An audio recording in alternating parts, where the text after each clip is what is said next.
اللہ کے نام سے جو نہایت ہی مہربان اور رحم کرنے والا ہے۔ یا لطیفو پڑھنے کی فضیلت، اللہ کا وبرکت نام کی فضیلت۔ یا لطیفو وہ اسم پاک ہے جس میں فائدے اور برکتیں بے پناہ ہیں۔ ایک حدیث میں ہے کہ ایک مرتبہ ایک بڑے بزرگ پریشان اور بدحال تھے۔ ایک عجیب سا خوف ان کے دماغ پر چھایا ہوا تھا۔ ان کے دل میں ہر وقت ایک خوف سا رہتا تھا جس کی وجہ سے انہیں کبھی آرام نہیں ملتا تھا۔ ان بزرگ نے ایک دن سوچا کہ ہر درد کی دوا ہے محمد کے شہر میں، تو پھر کیوں نہ مکہ معظمہ کا سفر کیا جائے۔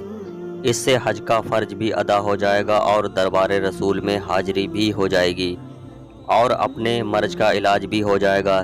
لیکن پھر وہ سوچنے لگے آخر سفر کیسے کروں؟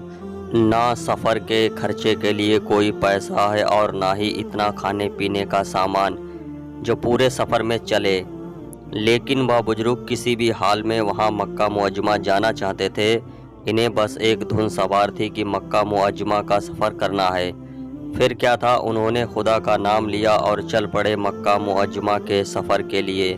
یہ بھی نہیں سوچا کہ آگے ان کے ساتھ کیا ہوگا، کیسے بنا پیسے اور کھانے کے سفر ہوگا۔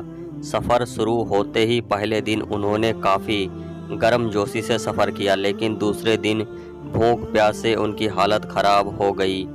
پھر سفر کے چوتھے دن تو ہاتھ پیروں نے بھی پوری طرح سے جواب دے دیا۔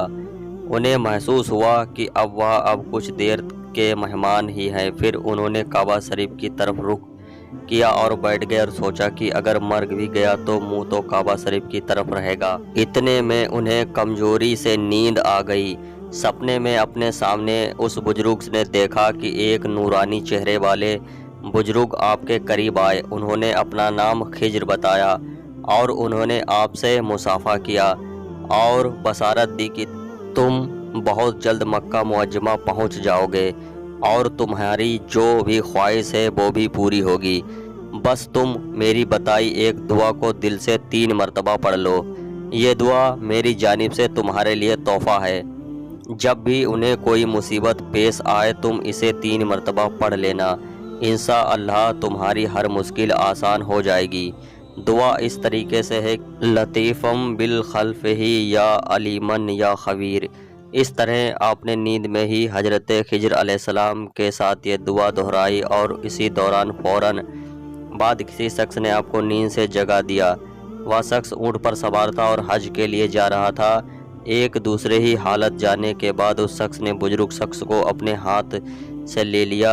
کھانے پینے کے سامان کے علاوہ آپ کو اونٹ کی سواری بھی مل گئی۔ اسی طرح وہ بزرگ مکہ معظمہ پہنچ گئے۔ مکہ میں پہنچتے ہی کوئی شخص آیا اور اس نے روپے سے بھری تھیلی آپ کو دے دی اور فرمایا کہ میری طرف سے گھر واپسی کے لیے آپ یہ رکھ لیجئے، گویا آپ کی واپسی کے لیے خدا نے انتظام فرما دیا۔ اس کے بعد بزرگ آدمی مدینہ منورہ تشریف لے آئے، روضہ رسول پاک کی زیارت کی اور اپنے ہر مرض کے علاج کی دعا کے ساتھ واپس گھر آ گئے۔